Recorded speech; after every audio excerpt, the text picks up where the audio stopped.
Want to welcome in the panel right now. We start with White House correspondent Emerald Robinson down in D.C. Executive Director of USA Strong, Aaron Elmore, is with us. Project 21 National Advisory Board member Christopher Arps back with us in St. Louis.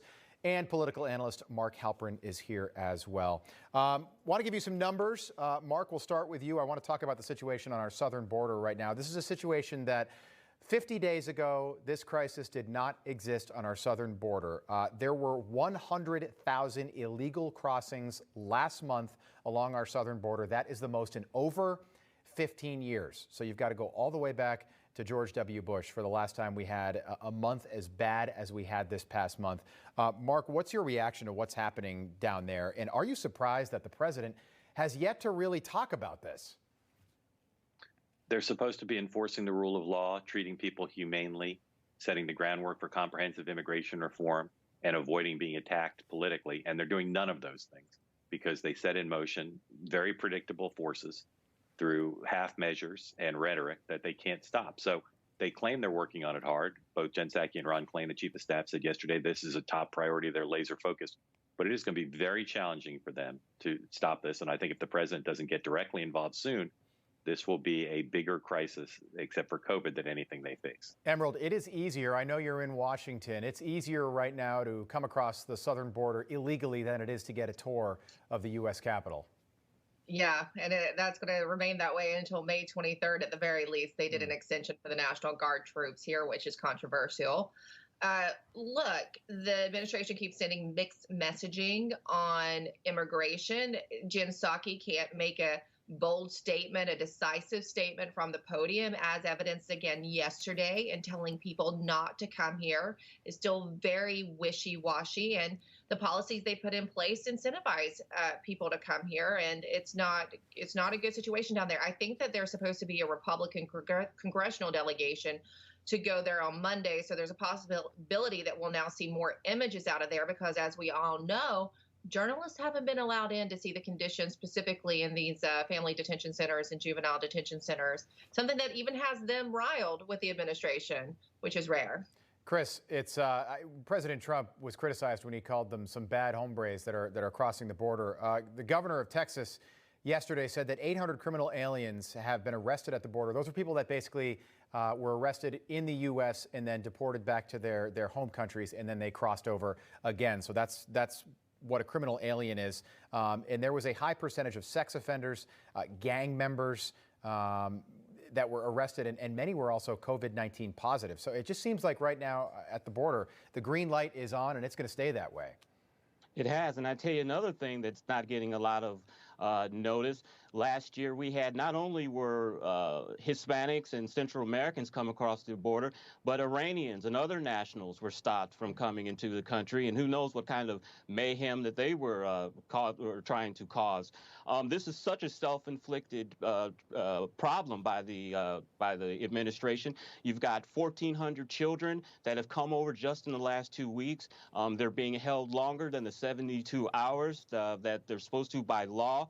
This is just a humanitarian crisis. Are they being tested for COVID? We're hearing that some of them are being let into the country. So this is a self-made disaster for the Biden administration. Totally avoidable, Aaron. This entire situation. We're almost at 50 days. Just totally avoidable.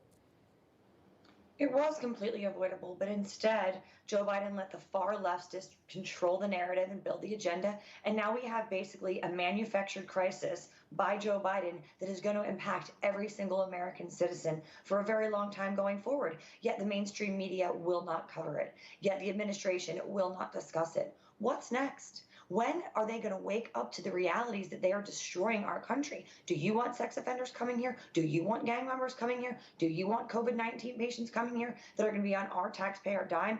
The answer for every American should be no. Of course, there are ways to do immigration. This is not that way. Yeah, when the administration took over, Mark, there was this Susan Rice, I think, is attached to this statement, but she said, well, the grown-ups are in charge now. And it's just, it's comments like that upset people. And today is the day that Texas officially gets rid of the mask mandate. All businesses will be reopening in Texas. Teachers unions, by the way, in Los Angeles, there was a message posted to a teachers union Facebook page that warning teachers not to post their spring break pictures. A lot of people are in Florida, and a lot of people are heading down to the Gulf Coast in Texas as well. Well, look, in Los Angeles, we finally have some movement. Gavin Newsom, because he's facing a recall in part, has gotten much more aggressive about trying to get kids back in schools in California.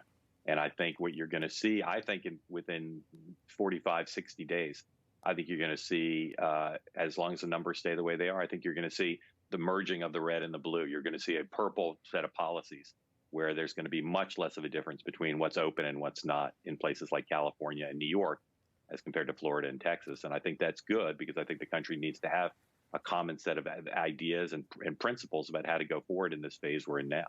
Mark, since you bring up Gavin Newsom, hold on, Aaron, 1 second. Mark, who would you rather be? Would you rather be Andrew Cuomo or Gavin Newsom right now? For 1,000 reasons, I'd rather be Gavin Newsom. Yeah, amazing, Aaron. Over 2 million signatures in the recall effort to get Gavin Newsom. And he delivered his State of the State last night at Dodger Stadium. Yeah, I agree. I would rather be Gavin Newsom as well. I mean, at least he's eating well over the French Laundry. By the way, a lot of my friends now that aren't real foodies are like, what is this French Laundry? He's really put it on the map even more. But yeah, having said that, I think I would definitely rather be Gavin Newsom. Poor Andrew Cuomo. Poor Andrew Cuomo. He really has a tough road ahead. But as to Andrew Cuomo, by the way, this nursing home scandal is an even bigger scandal than the Me Too issues. Although they are very important, I think we still need to focus on what he's done to the elderly in the state of New York and not let all of these allegations of sexual misconduct just be the only issue that he is attacked for. You know, one thing that I've noticed that, you know, the excuse that Andrew Cuomo gave for his actions was, you know, if customs have changed, I'm a touchy-feely guy. If customs have changed, I can change along with them. You know, that sounds eerily similar to the same response that Joe Biden gave when women were accusing him of sexual harassment. Yeah. I think that's part of the reason why the media is not focusing on that as much. Yeah, Chris, Cuomo's digging in his heels. 6 women have now come forward. Another woman came forward yesterday, former aide. And now there's questions about the timing of his book, his book that HarperCollins put this book out. He got an $800,000 advance in the month of July, I believe, to put this book out. And that coincidentally is right around the time when he was misreporting the nursing home numbers. And 76 lawmakers in New York, including a whole lot of Democrats, are asking on him, are calling for him to resign. Mark, I don't know if you think this will happen before 2022, but do you think that maybe as sort of just to let some of the air out of the balloon, he'll just say, all right, I'm not going to run in 2022? He's not a guy who gives any ground. I think the best thing for him now would be to start behaving like a human being and not like a politician. There aren't too many politicians who would follow that advice, and I'd say Andrew Cuomo is probably the least likely. But I think for the sake of dealing with all of the things that he's dealing with now, he'd be better off acting like a human being. I think the Democrats also have an image problem because, you know, Governor Northam from Virginia can dress up in blackface and he can still stay as governor. But you have the governor of New York who's sexually harassing women. He's holding on and trying to stay. I think that's a big problem for the Democrats. So basically, Democrats can do whatever they want with no repercussion, no chance of being canceled. But Republicans are canceled for just having an R next to their name. Sounds fair. That's what I was going to say, Aaron. I mean, it should be disqualifying, especially I am in Virginia. That's my governor. But when it comes to Democrats, it just doesn't seem to work the same way because there's not the media pressure. Yeah. Yeah. And Ralph Northam, you know, it was in a yearbook when he was in college from the 80s, and he dug his heels in, and he's still the governor in Virginia right now. And what he also did is a little bit of what we see in New York is they started going after Justin Fairfax and pushing some focus to him on sexual harassment allegations at the same time, which pulled some focus off of Ralph Northam. Yeah, that all coincided. So there was a little bit of that. Also believes in infanticide, by the way. So he's really firing on all cylinders. That's the worst part is, the Northam statements on infanticide. And that really, I mean, I thought that might actually get him. So that's if that doesn't get him, then nothing. Your professor definitely would.